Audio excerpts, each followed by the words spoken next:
Chers téléspectateurs de l'ODJ Télé, bonjour, c'est à nouveau Faouzia pour le 4e numéro de cette émission Axiom.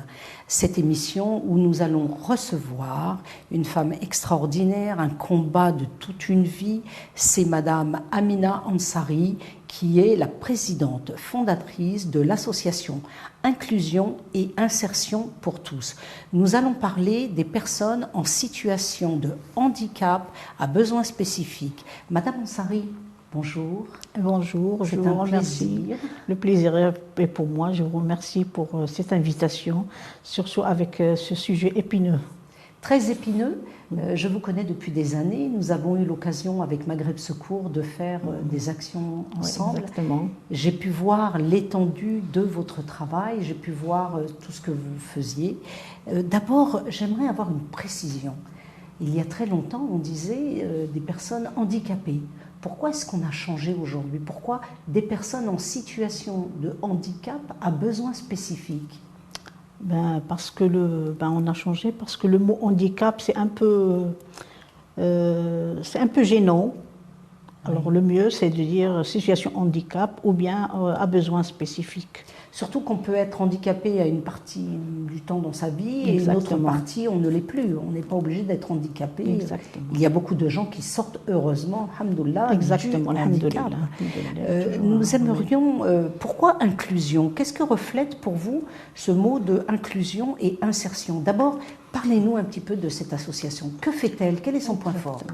Alors, notre association Inclusion Insertion pour tous, c'est une association qui a été créée en 2016 par des femmes marocaines, des mères d'enfants en situation de handicap et qui ont galéré avec leurs enfants et n'ont pas trouvé de structure pour les prendre en charge.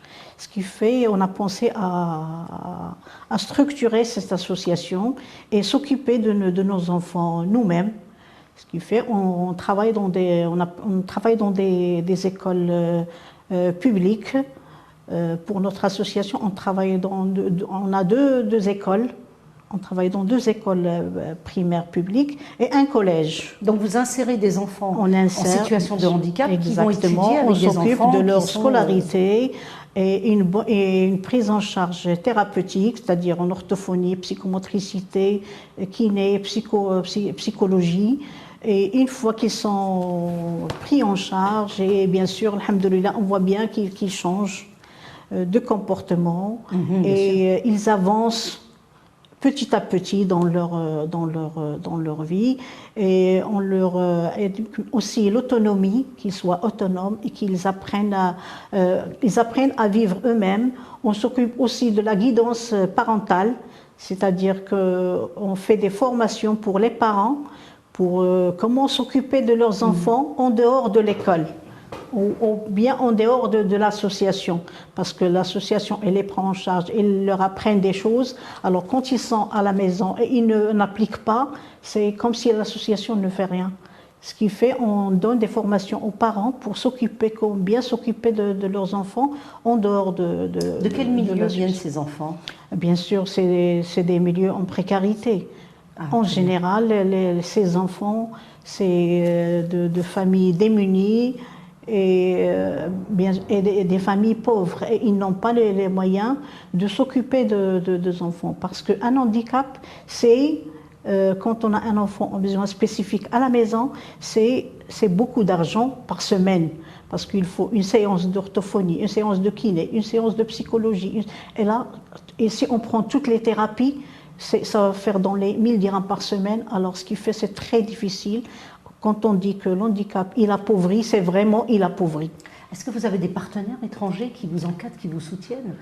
Non, malheureusement, on aimerait bien, on souhaiterait bien avoir des partenaires pour nous soutenir. Parce qu'on n'en a pas. On n'a pas eu l'occasion. On fait un appel pour on n'a pas eu l'occasion d'en avoir. Nous adressons bien sûr aux téléspectateurs de l'ODJ qui se trouve au Maroc, mais qui se trouve aussi à l'étranger. Je sais qu'il y a beaucoup de téléspectateurs qui sont issus du Maroc ou qui aiment le Maroc et qui regardent cette télévision. Oui, Nous aimerions on aimerait leur bien, faire un pourquoi appel pas. pour essayer de trouver des partenariats Oui, pour on cette aimerait bien. association, parce que ça coûte cher de pouvoir payer tous ces gens, de faire ce travail. J'imagine qu'il vous faut des fonds. Mais est-ce que au niveau du Maroc, quelles sont les aides qu'on vous apporte au niveau du Maroc? Comment vous fonctionnez? Au niveau du Maroc, on est soutenu par l'INDH Ah, très bien. et par Wizarat Tarbiya wa Tadamoun via l'entraide nationale. Très bien. Alhamdoulilah, on n'arrive pas à joindre les deux bouts, mais quand même, ça fait comme ça fait beaucoup de frais, on n'arrivera pas si on n'avait pas ces moyens de soutien. Bien sûr, parce qu'il y a des salaires, il faut Il y a payer les salaires, les professionnels, les acteurs sociaux. thérapeutes, rien n'est gratuit dans les thérapies. Il faut tout payer, les thérapeutes, ils sont payés, les éducatrices aussi, elles sont payées. Nous avons des éducatrices qui sont mères, mais quand même, ils arrivent il faut absolument, tout est payant. D'ailleurs, on va avoir une pensée pour cet homme extraordinaire, M. Mohamed El-Kadiri, qui est décédé, l'Ahmo, malheureusement, qui était un homme du centre Salmiya, qui s'est battu d'une façon extraordinaire. Je l'ai rencontré plusieurs fois. Il était apprécié par tous. Et eh bien, on a une pensée aujourd'hui pour lui. Puis on a une pensée pour Najla, que nous connaissons toutes les deux, pour sa femme Najla, qui se bat toujours, d'ailleurs, qui se bat au Maroc, qui est d'origine tunisienne, c'est une Tunisienne installée au Maroc, et qui se bat. Alors Najla, si tu nous écoutes, on pense à toi, et puis on pense aussi à Mohamed, qui est maintenant au paradis, parce qu'il a fait beaucoup de bien. Il est un homme extraordinaire, c'est certain. Alors, depuis l'avènement de l'accession au trône alaouite de Sa Majesté le Roi, que Dieu lui prête longue vie, il y a eu beaucoup de changements. Sa Majesté s'est beaucoup investie pour les populations démunies. Oui. On a vu ce travail extraordinaire sur le Maroc. Tout a changé en quelques années. Exactement. Avant de parler du travail de Sa Majesté le Roi, le grand protecteur des personnes en situation de handicap, on n'oublie pas de parler de la Convention internationale de soutien des personnes en situation de handicap, qui a été créée en 2006 et réitérée en 2009. C'est une convention pour la protection des droits des personnes en situation de handicap. Alors, notre roi, que Dieu le glorifie, bien sûr, il a fait beaucoup de choses pour les personnes en situation de handicap, notamment la création des centres régionaux pour ces personnes, pour ces enfants en situation de handicap, notamment un centre à Salé, un centre à Casa, un centre à Oujda, un centre à Fès, et un centre à Marrakech, et bien sûr, ça va être fait à travers les grandes villes du Maroc. Dans ces centres, c'est le soutien, c'est à peu près, c'est le soutien de ces enfants en matière de scolarité et en matière du socio-professionnel et en matière de santé. C'est-à-dire les thérapies, ils les prennent en charge en matière de kiné, psychologie, psychomotricité et orthophonie.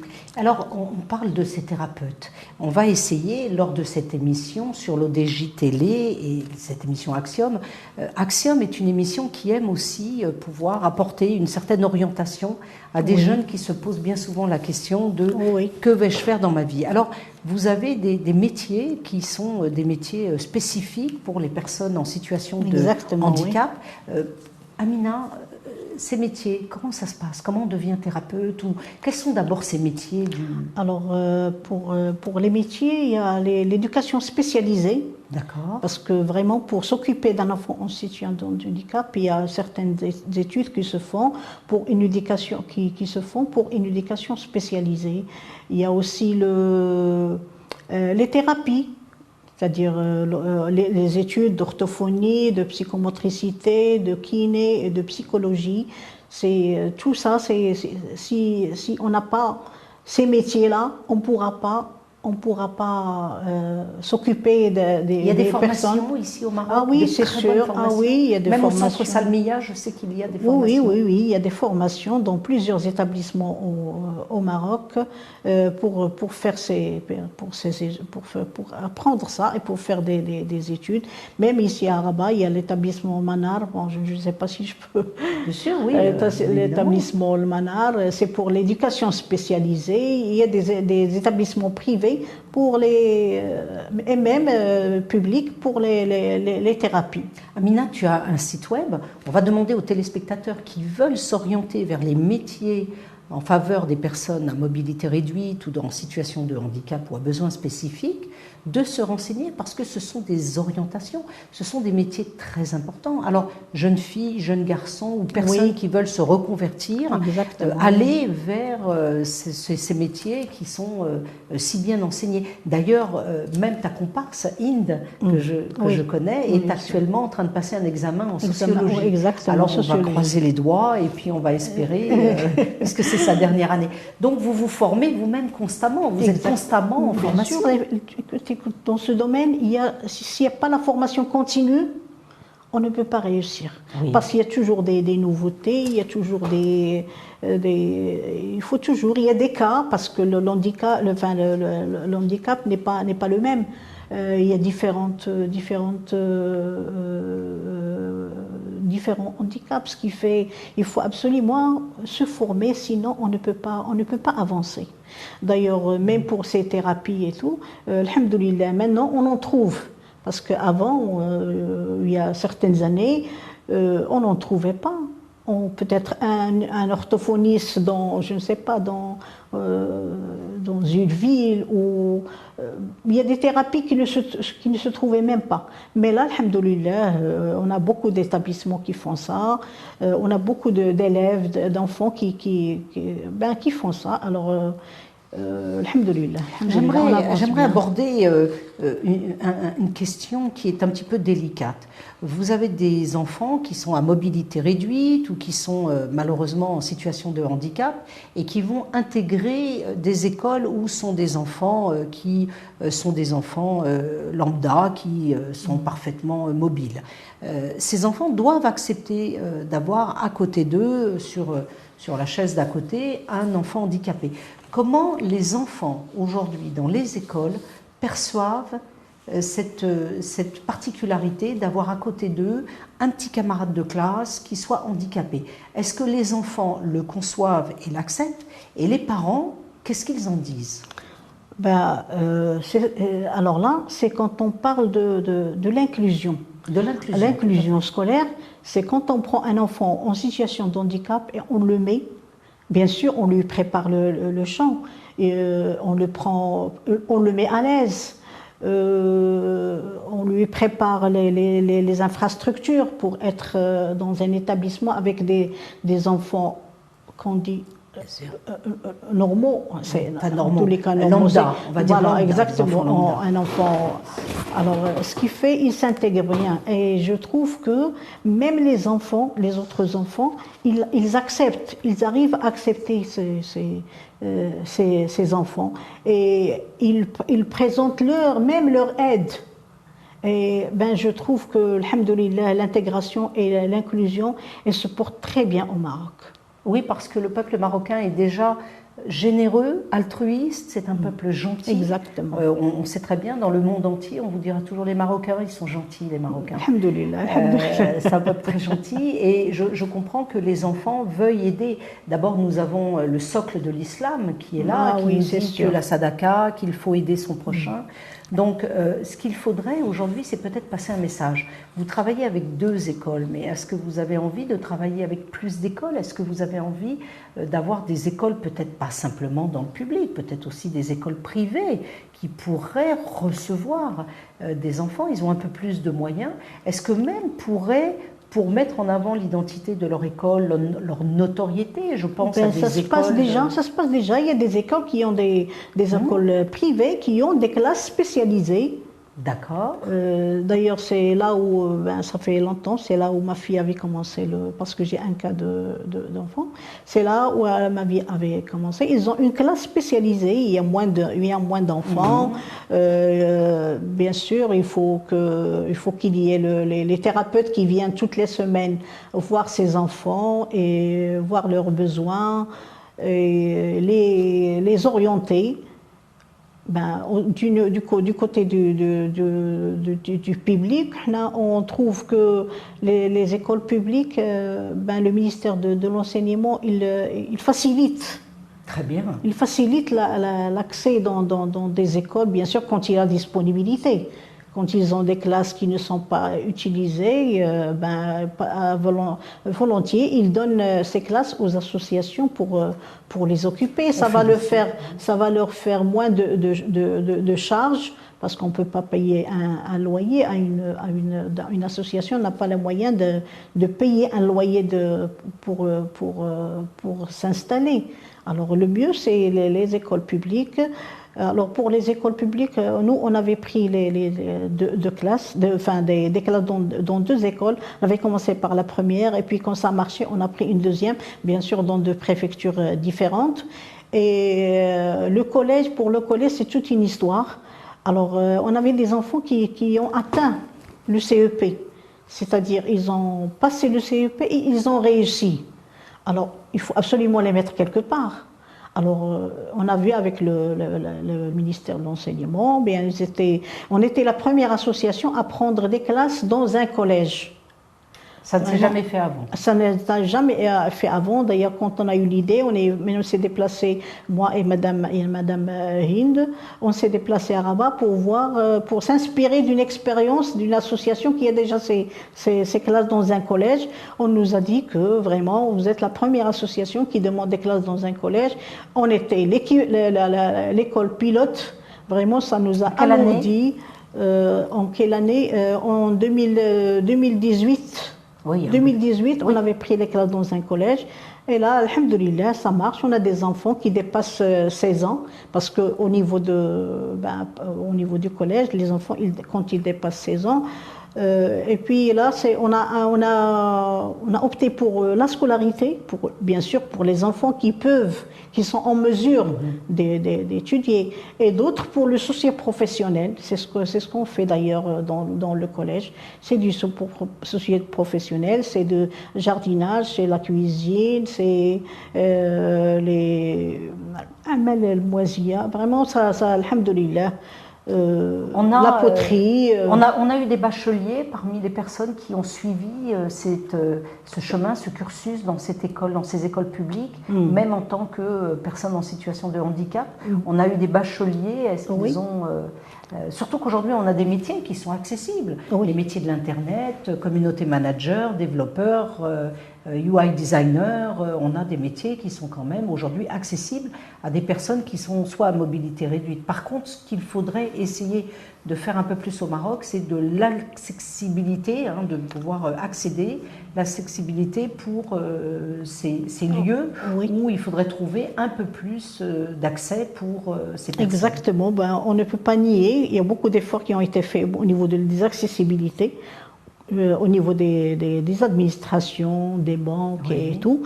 Mais quand même, il reste encore à faire dans les établissements publics. Par exemple, il y a des écoles, par exemple, un enfant en situation de handicap, une salle de physique ou là, une autre salle qui est à l'étage, il ne peut pas y accéder. On ne va pas emmener tous les pour mettre un cours spécial pour cet enfant. Le mieux, c'est de faciliter à ces enfants l'accès à tous les niveaux. On a eu cette Coupe du Monde de football qui nous a tous passionnés, on a tous été derrière les lions de la classe. Est-ce que nous avons une équipe sportive de personnes en situation de handicap? Est-ce que nous avons aujourd'hui des champions marocains qui peuvent rivaliser avec d'autres champions dans le monde entier et participer à des Jeux olympiques, para-olympiques. Oui, bien sûr. Bien sûr, il y a des associations qui s'occupent de ce genre de sport pour les enfants en situation, pour les personnes en situation de handicap. Et vraiment, ils obtiennent aussi bien de la piscine, dans le sport, la piscine, le hockey. Oui, il y a beaucoup de sport. Il y a beaucoup de sport. Si on reformule, on a une association qui s'appelle Inclusion et Insertion pour tous, qui va orienter des enfants en situation de handicap vers des structures scolaires où on reçoit des enfants lambda. On n'a pas beaucoup de partenariats étrangers, mais on aimerait en avoir un peu plus.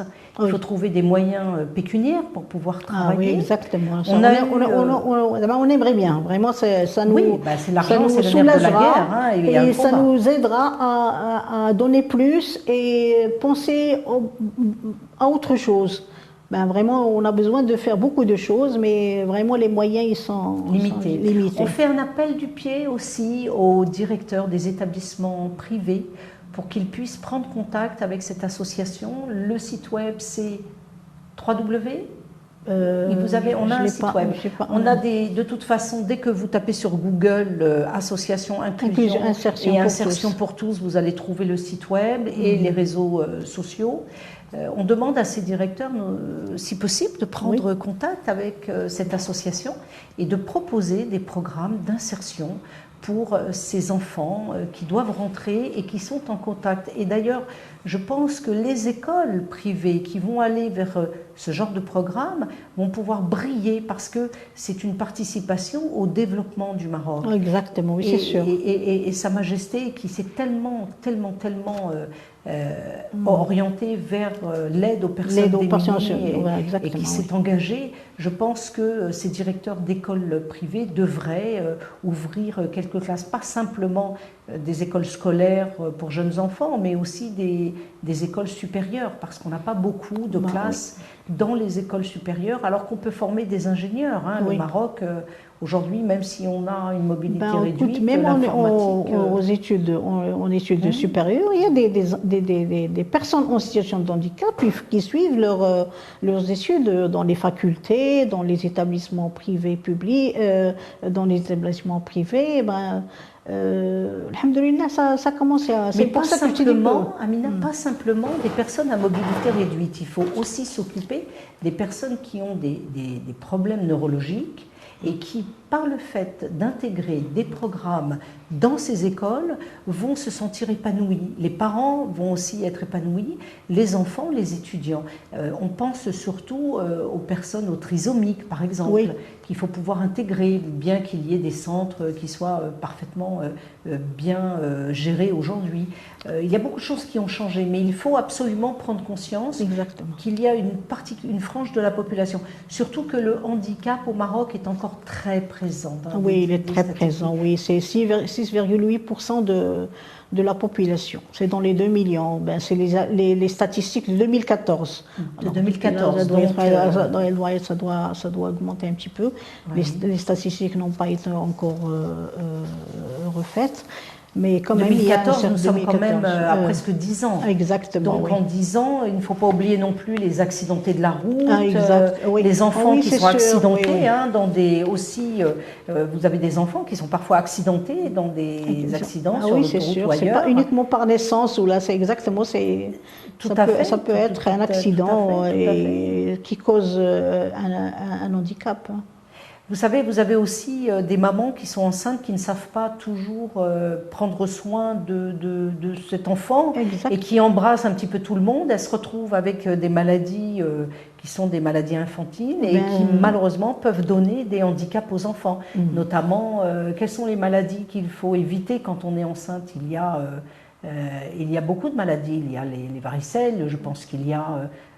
des scarlatines, il y a des tas de... Nous ne sommes pas médecins, mais là, il faudrait faire des recherches. Mais quand on est enceinte, il faut éviter d'embrasser tout le monde, il faut essayer de prendre un peu ses distances. Et là, peut-être que le masque est important. Avec le Covid, c'est devenu automatique. Avec le Covid. Et personne ne se blesse pour qu'on ne s'embrasse pas. On a un dernier message, Amina. Est-ce qu'on aimerait faire passer un message à à nos téléspectateurs de la télévision, l'ODJ Télé? Ben, ce que je veux dire, c'est que je souhaite qu'il y ait une inclusion réelle et pour les situations et pour les enfants et pour aussi les personnes en situation de handicap, qu'ils soient acceptés par tout le monde, leur faciliter leur vie, aussi bien physique, éducatif. J'espère, parce que quand même, il y a encore à faire dans ce domaine. C'est un chemin, c'est un combat d'une vie. C'est un combat à vie. C'est un combat à vie. C'est un combat à vie. Et donc, c'est une fille que tu as? Oui. Et ça se passe bien? Alhamdulillah, alhamdulillah. Elle avance doucement, mais alhamdulillah, ça va. Elle est en première année bac cette année. Très bien, félicitations. Alhamdulillah, alhamdulillah. C'est avec beaucoup de punch et de détermination, beaucoup de détermination, beaucoup de travail. Chers téléspectateurs de cette télévision, l'ODJ Télé, qui nous a donné la possibilité de pouvoir nous exprimer sur un sujet très important. Nous étions lors de cette 4e émission avec la présidente fondatrice de l'association Inclusion et Insertion pour tous. On vous invite à prendre contact avec cette association. Pour ceux qui veulent travailler dans cette orientation, eh bien, les métiers existent.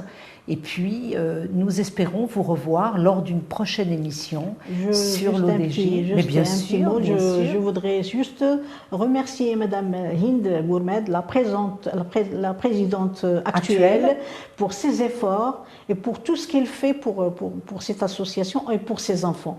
D'ailleurs, elle est aimée par tout le monde, elle ne dort pas.